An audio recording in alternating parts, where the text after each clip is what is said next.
Hi, Right Writers with Cruz. Thank you so much for joining us today. We are going to be discussing, by the end of this video, you will see a paragraph and have a paragraph and experience a paragraph with me on onomatopoeia. So definitely a fun word to say, onomatopoeia. And it sort of wants to be what it's trying to say it is, and we're going to get more into that in just a second. So our poem today is by Jonarno Lawson, and the poem is called He Laughed with a Laugh. So first of all, thank you again for joining me today, and we're going to go ahead and write out our word onomatopoeia. So it's definitely one that's tough to spell, and it takes a minute to figure out, wait, am I spelling this correctly? It's okay. If you spell it wrong, it's okay.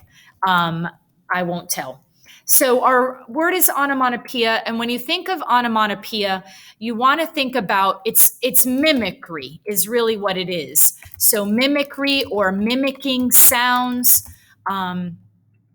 So just think about that you're trying to mimic sounds or copy sounds, and you're really using it trying to describe what it is that you're talking about through sounds. So it's fun, and I really enjoy it, and I think, everyone really needs to experience some onomatopoeia at least, once a day. So where you hear someone, whether it's growl or bark. And so when you hear it, you just sort of chuckle to yourself.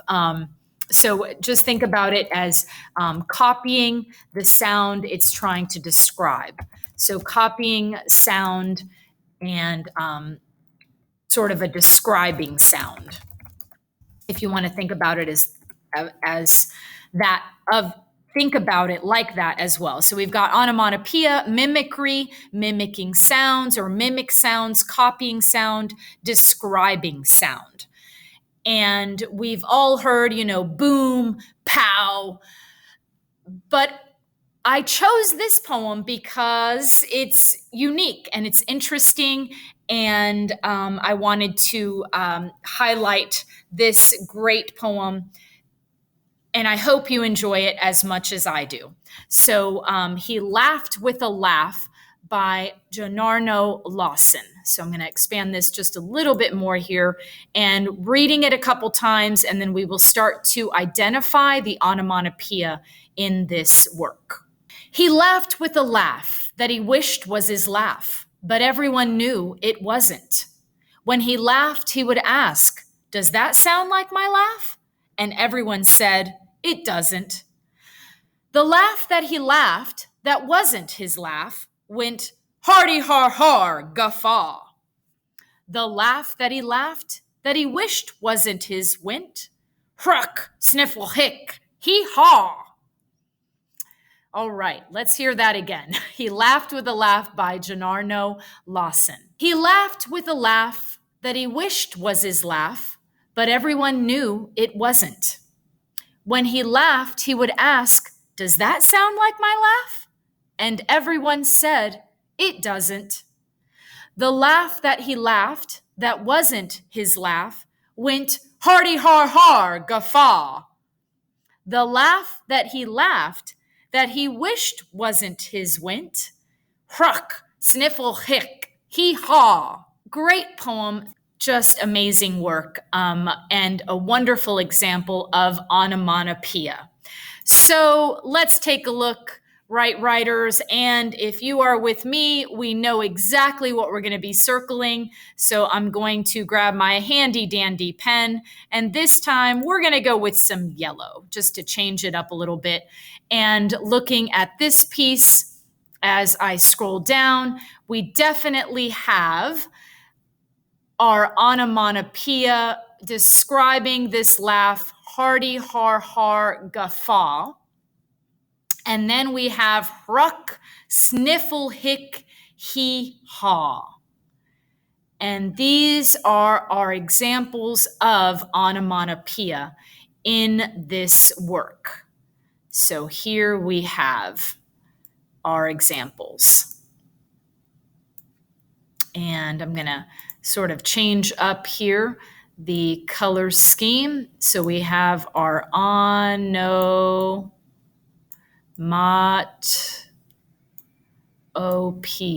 Just a fun word to say.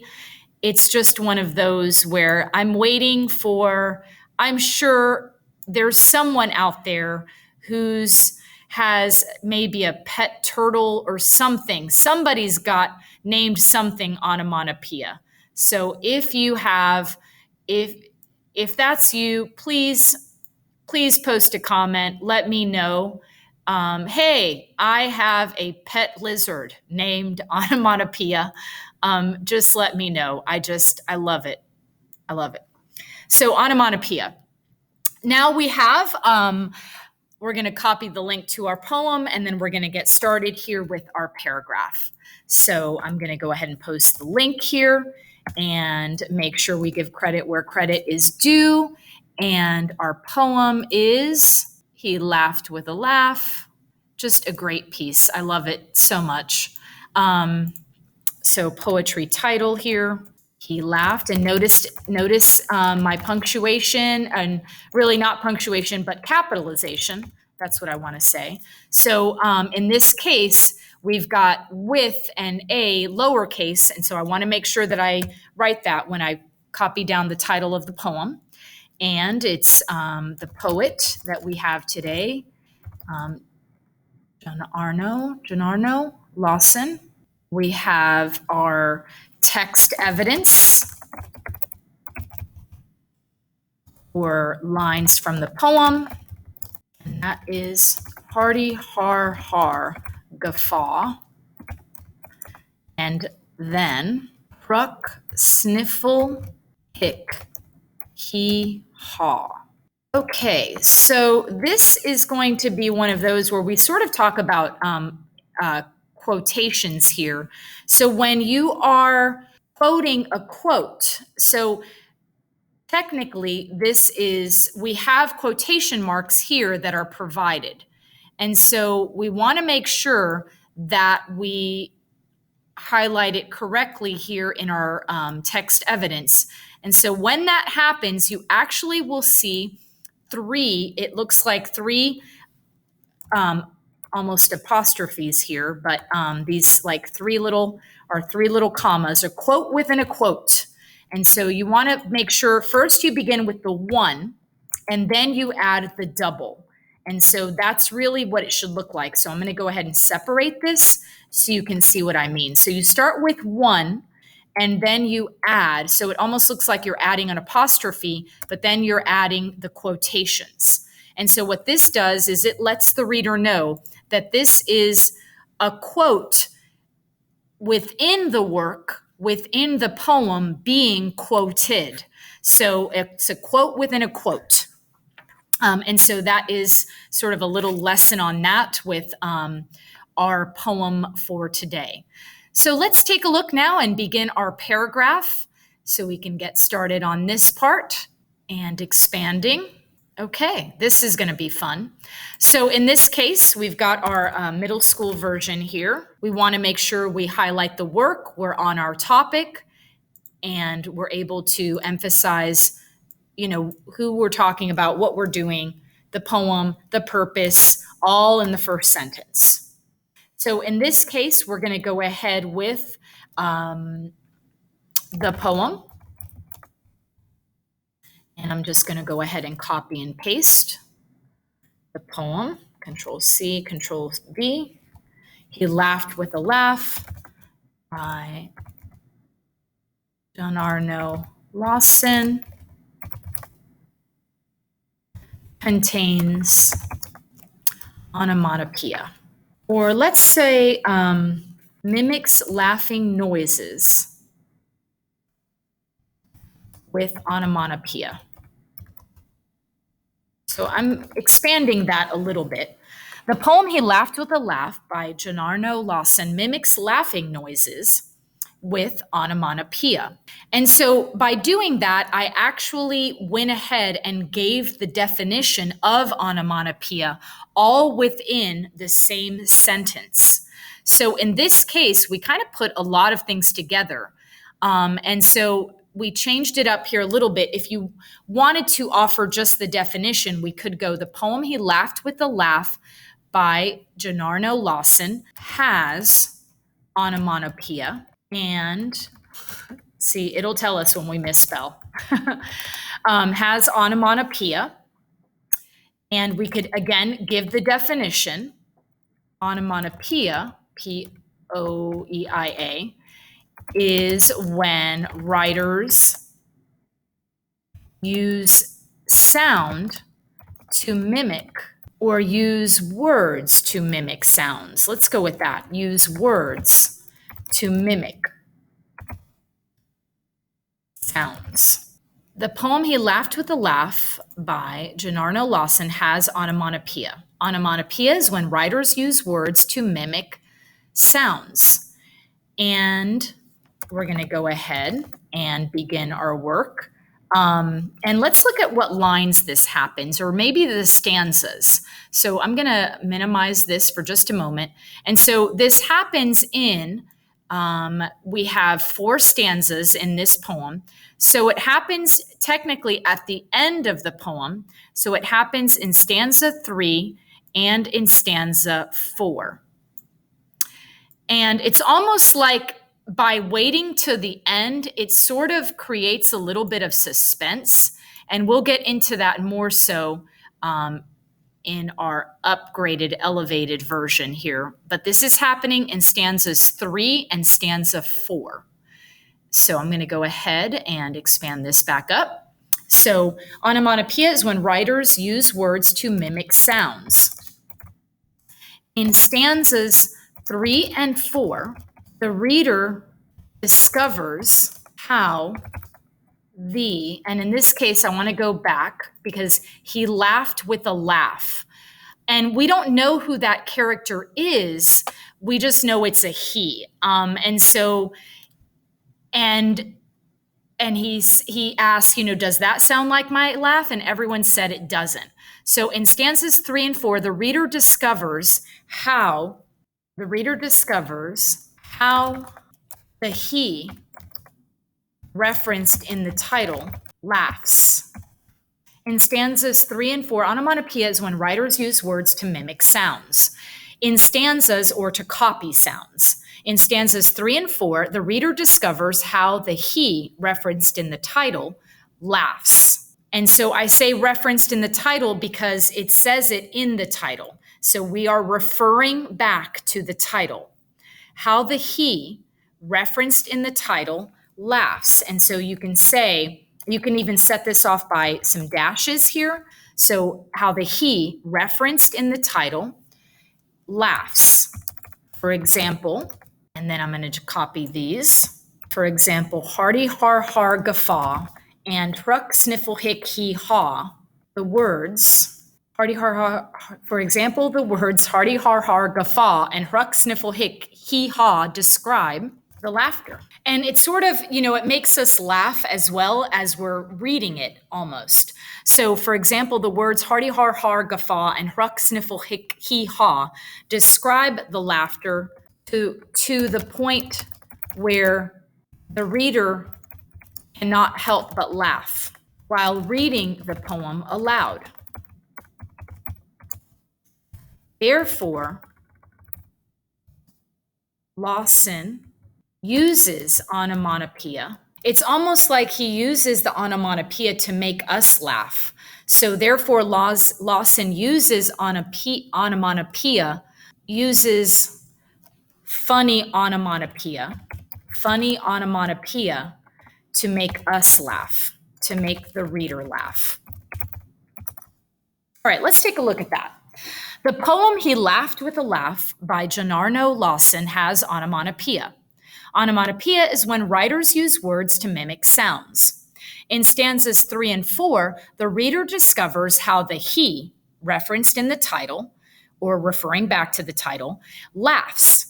For example, the words hearty har har guffaw and ruck sniffle hick he haw describe the laughter to the point where the reader cannot help but laugh while reading the poem aloud.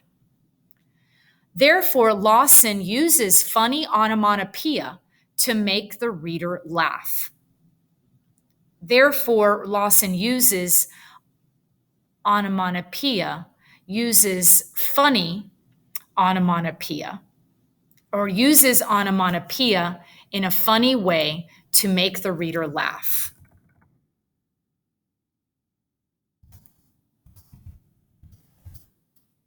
All right. I feel pretty good about that. Just a great poem. Great, great poem. Love it. All right, let's look at our high school paragraph version here and maybe some ENC 1101ers out there. And we're going to elevate it, a little bit.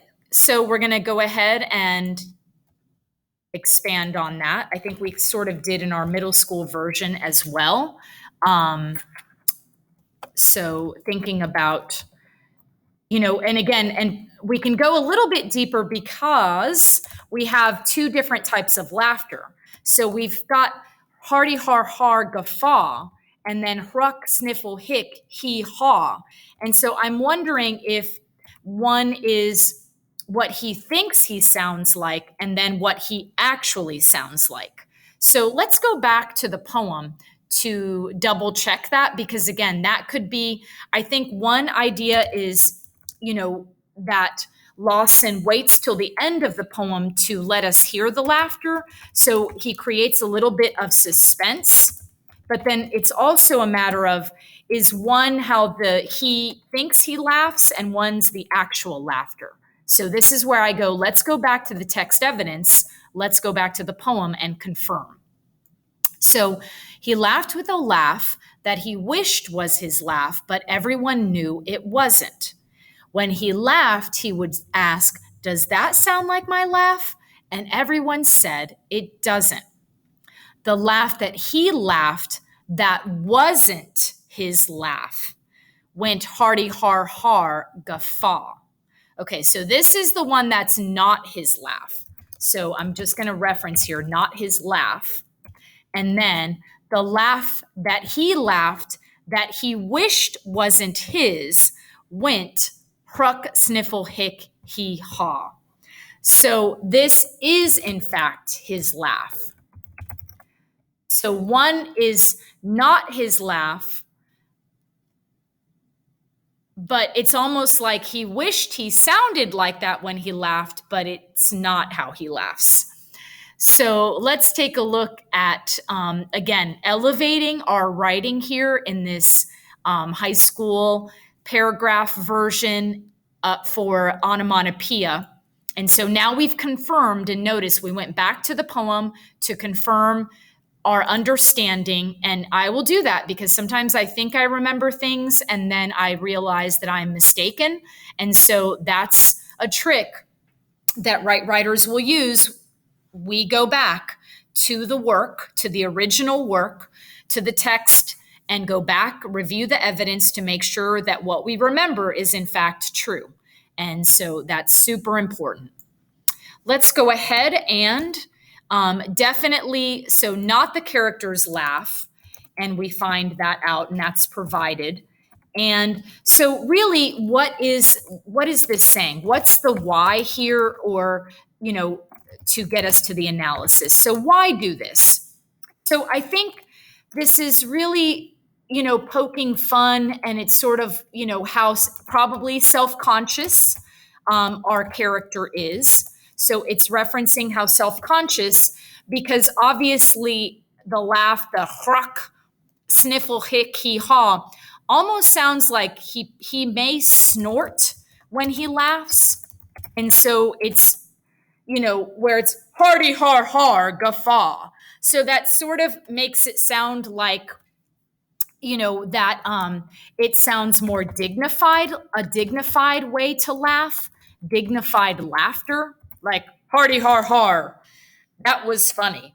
A dignified laughter. But when you're like, hruck, sniffle, hick, hee haw, it sounds more undignified. So we're going to put a prefix un there, not dignified. So undignified laughter and almost making it sound as if he snorts when he laughs. So there may be a snorting sound and sort of sounds, I don't want to necessarily write like a pig, that he sounds like a pig.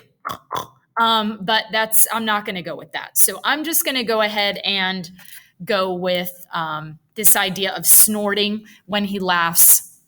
And this, again, the difference between sounding dignified when we laugh and just, sounding more like ourselves. All right, let's take a look here how we're going to put this together. The poem, He Laughed with a Laugh. So I'm going to go ahead and borrow some of this, but I am going to go ahead and I'm going to bring this together. The poem He Laughed with a Laugh by Gennaro Lawson uses onomatopoeia to mimic the sound of laughter. Okay, so I'm going to go with that. Uses onomatopoeia to mimic the sound of laughter.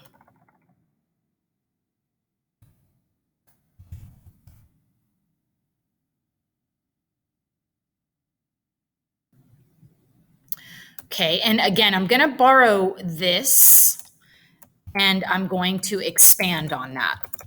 Because again, we want to get to the why. The why offers more analysis. Why do this? What's the purpose of it? But I always like to think of why, because why really pushes me to go beyond, well, because they felt like writing it that way. No, there's a reason for it. And we've got to take a moment to really look at it. We writers never dismiss. We're always scientific. We're always asking why did they do that? So super important. In stanzas 3 and 4, the reader discovers how the he referenced in the title laughs. For example, the words hearty har har, guffaw. For example, hearty har har, guffaw,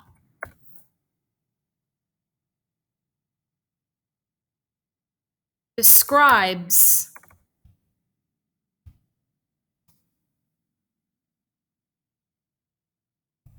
the way the character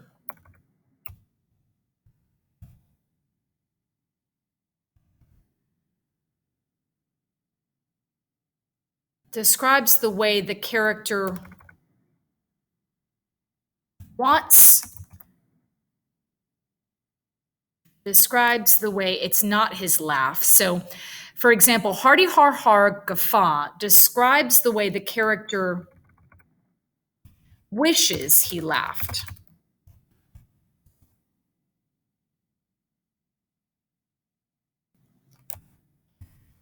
In this case, the laugh sounds more dignified.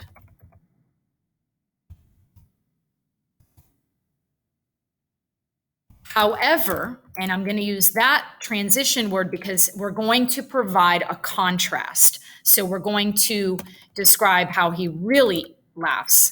However, the character, the he, character,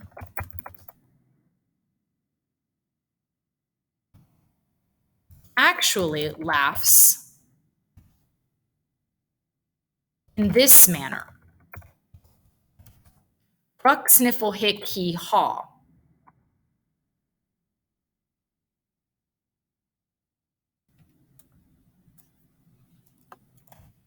Unfortunately, this laughter almost sounds like a snort, like the he snorts when he laughs. The character is really not happy about this. Unfortunately for him,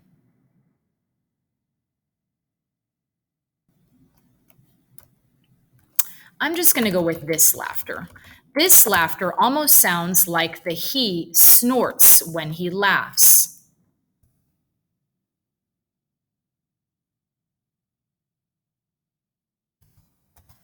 In addition, or we're adding on, so transition word, in addition, this laugh sounds sort of, if we're thinking about music, we're thinking of words like discordant.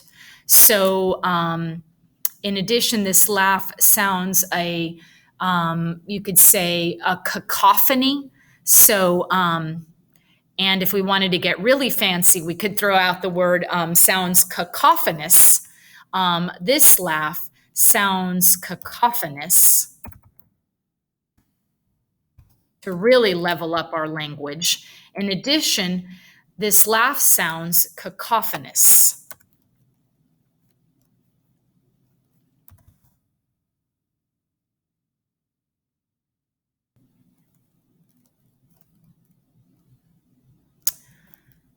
So let's go back and take a look. The poem He Laughed with a Laugh by Gennaro Lawson uses onomatopoeia to mimic the sound of laughter. In stanzas 3 and 4, the reader discovers how the he, referenced in the title, laughs. For example, hearty har har guffaw describes the way the character wishes he laughed. In this case, the laugh sounds more dignified.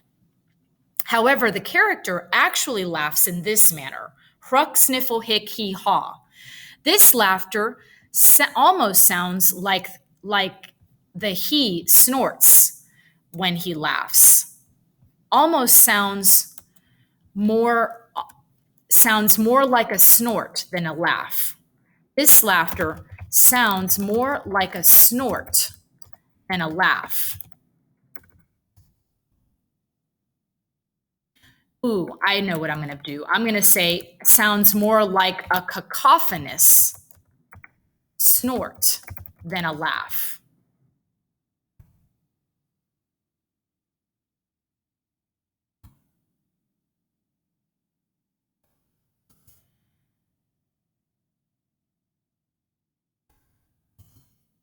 This laughter sounds more like a cacophonous snort than a laugh.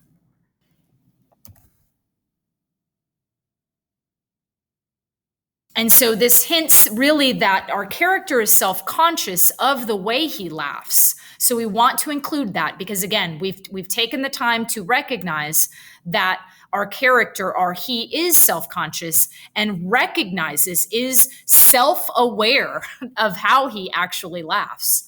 So this laughter sounds more like a cacophonous snort than a laugh.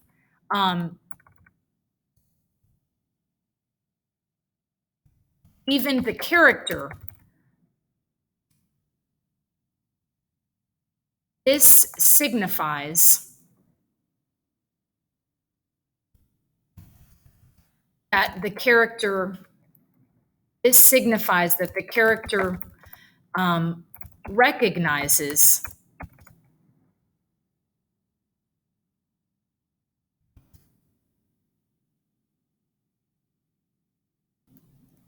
this signifies this laughter. However, the character actually laughs in this manner. This laughter sounds more like a cacophonous snort than a laugh. This signifies,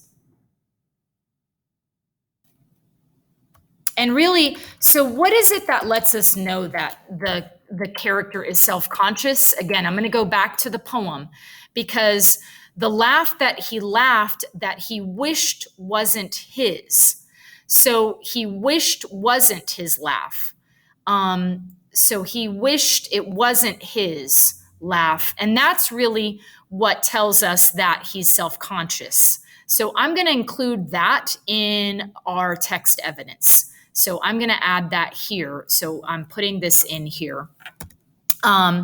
He wished,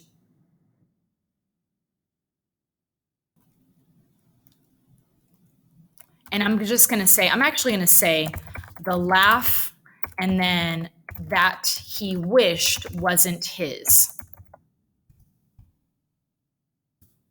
Okay, so I'm going to use that and include that in the work and in the paragraph here because that's going to prove that he's self-conscious.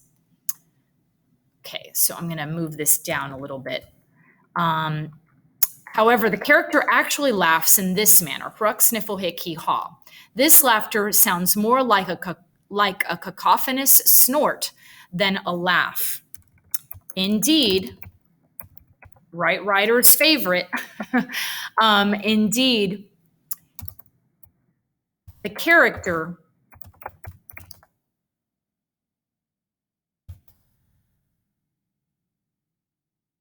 demonstrates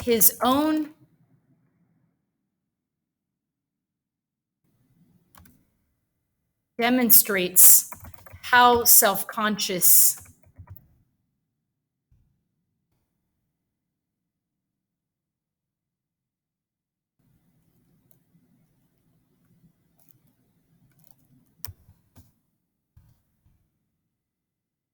indeed the character demonstrates his self-consciousness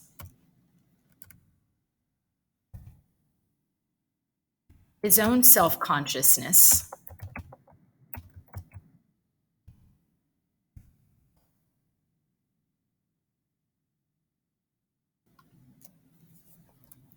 in the poem. Or indeed, the character demonstrates his own self-consciousness, the laugh that he wished wasn't his. Control C, Control V. Indeed, the character demonstrates his own self-consciousness when the reader learns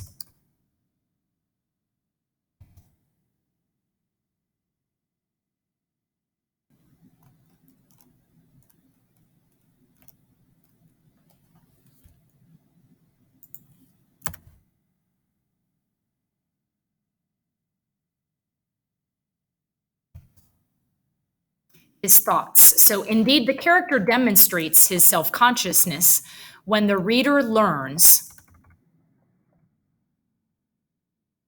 that the laugh that he wished wasn't his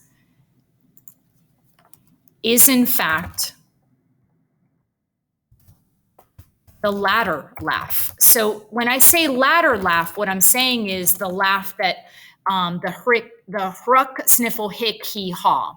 So when you use the word latter, you're saying that it's the last one that was mentioned. So in this case, indeed, the character demonstrates his self-consciousness when the reader learns that the laugh that he wished wasn't his and is in fact the latter laugh. That sounds a little bit too much. Indeed, the character demonstrates his own self-consciousness with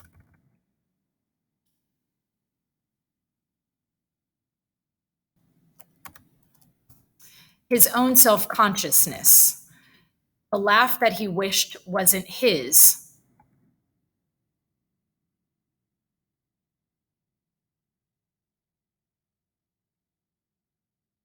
Indeed, the character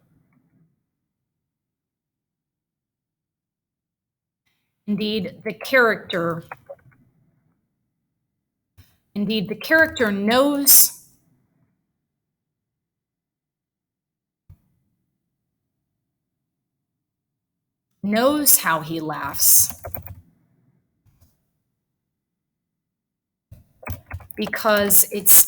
because the poem states, the laugh that he wished wasn't his. Indeed, the character knows how he laughs because the poem states the laugh that he wished wasn't his. This reveals that the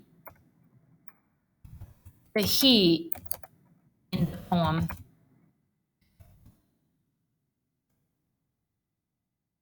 is self-conscious.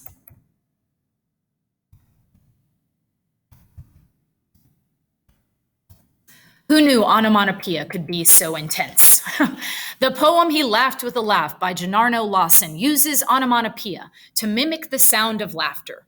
In stanzas 3 and 4, the reader discovers how the he, referenced in the title, laughs.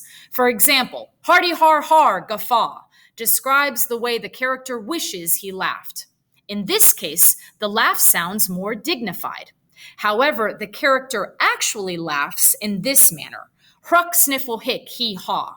This laughter sounds more like a cacophonous snort than a laugh. That's hard to say, cacophonous snort than a laugh. Indeed, the character knows how he laughs because the poem states the laugh that he wished wasn't his. Indeed, even the character knows how he laughs. I'm going to add that. Even the character knows how he laughs because the poem states the laugh that he wished wasn't his. This reveals that the he is self-conscious. Is self-conscious.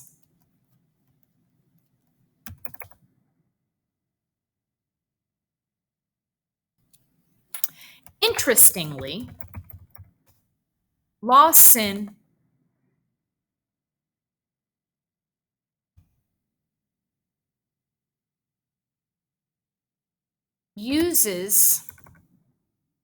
this reveals that the he is self-conscious. Interestingly, Lawson waits until the end of the poem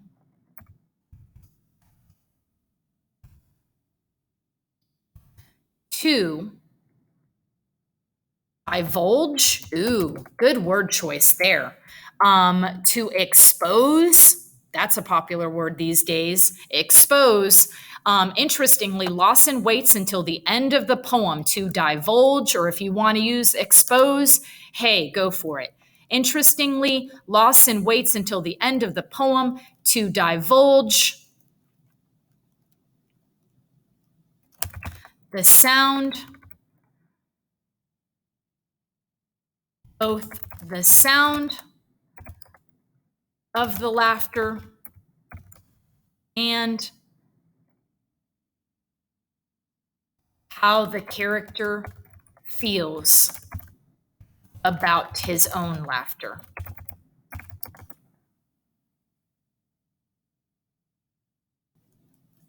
To create suspense.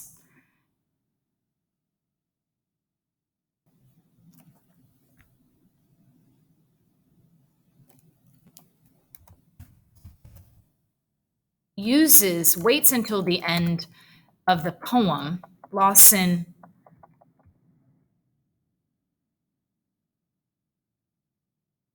Interestingly, Lawson uses suspense, waits until the end of the poem to divulge both the sound of the laughter, the onomatopoeia,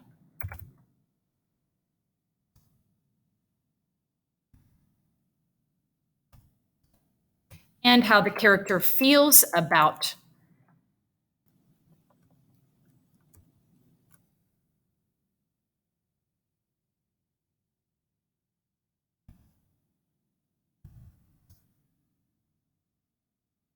Interesting, Lawson waits until the end of the poem to divulge both the sound of the laughter, or onomatopoeia, and how the character feels about his laughter.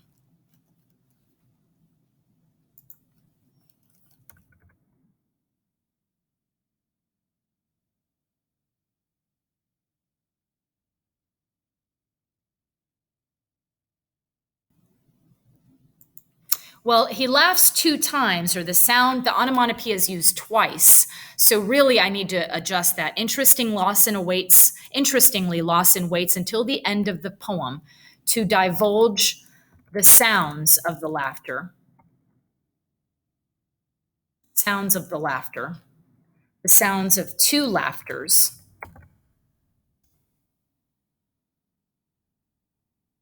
Onomatopoeia. The sounds, or onomatopoeia, of 2 laughters.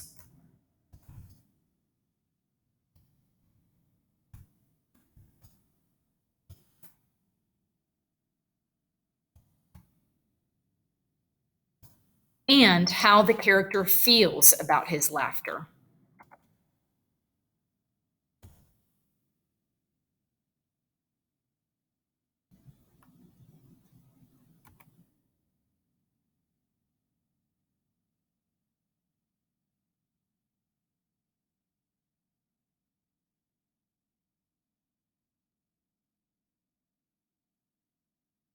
And I'm going to add suspenseful way because I think that works too.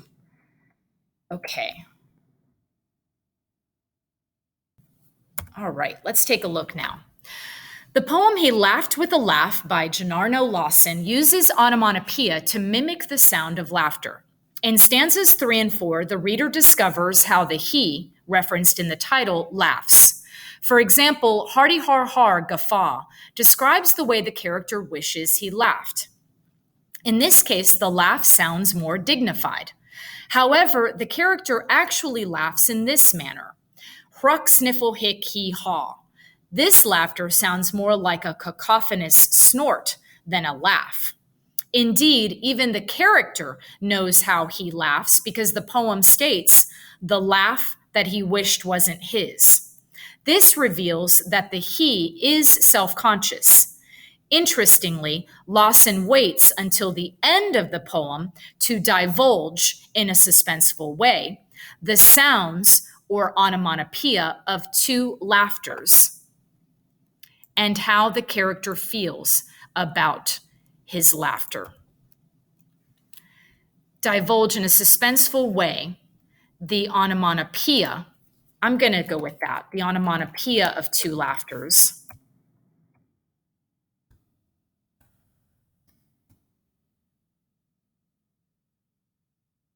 Divulge in a suspenseful way both the onomatopoeia of two laughters, and how the character feels about his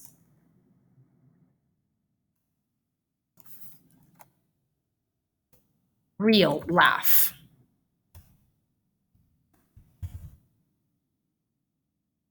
Or authentic laugh, and how the character feels about his true laugh.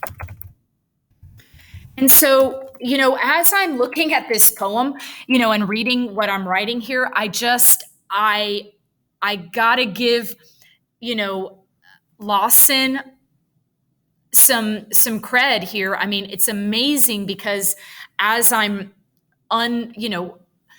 revealing the poem to myself, even I just see more and more depth in this poem because you think about your laugh, you can't really, and I digress here, so feel free to stop the video for a moment, but our laugh is our laugh, and you can't, when you find something very funny and you just laugh, it's not something that you can't really control how you laugh. It's just sort of something we're born with, and so part of our identity is revealed, our authentic self is revealed, and just our true laugh reveals part of who we are. And so I think this is one of those poems where it begins to unfold for me in a more just meaningful and deep way, because on the surface, when I was even thinking about this middle school paragraph, on the surface, there's just really not a lot here. When we think about middle school, okay, and it's true, we do sort of laugh, we have this laughter, and the reader cannot help but laugh when you're reading the poem aloud. And that's true. It's used in a funny way because we're in fifth, sixth, and seventh grade. But now we're in high school, or we're in ENC 1101, and now we're able to unpack and really just dissect what's behind the scenes here. And this laugh becomes more of, revealing who we are as people. And we cannot control the way in which we laugh. Sometimes we force a laugh, it's true. And our true friends know whether or not we're faking. It's hard to fake laugh. It becomes, you get better at it as you get older, but our true friends or our partners recognize that wasn't a real laugh. And so, and some of us have different ways of laughing at in situations. So this is really a telling poem that on the surface can seem very simple and very fun, and it is, but on deeper analysis, it really just more is I just see more richer layers as I start to unpack this amazing poem. So thank you so much to Gennaro Lawson for this amazing work, and we can really again unpack it and work with it in a deeper and more meaningful way. So we've got our I'm going to shrink this just a tad bit here. We have our onomatopoeia and our poem, He Laughed with a Laugh, by Gennaro Lawson, and thinking about onomatopoeia. And I think this is much better at that ending there. Indeed, even the character knows how he laughs because the poem states, the laugh that he wished wasn't his. Because the poem states, the laugh that he wished wasn't his. This reveals that the he is self-conscious. Interestingly, Lawson waits until the end of the poem to divulge in a suspenseful way both the onomatopoeia of two laughters and how the character feels about his true laugh. Thank you so much, Right Writers with Cruz, for sticking it out. Again, really appreciate you staying with me, and hopefully I have offered a great example, something that you need, something you can laugh about with this onomatopoeia example. Thanks so much for watching, and thank you for subscribing to my channel and recommending it for others. If you have, going back to something I'd referenced earlier, maybe you have a dog or a pet named Onomatopoeia, or something funny, maybe that you've heard, or someone calling their pet onomatopoeia, please let me know in the comment section. Thanks so much for watching. Take care. Bye-bye.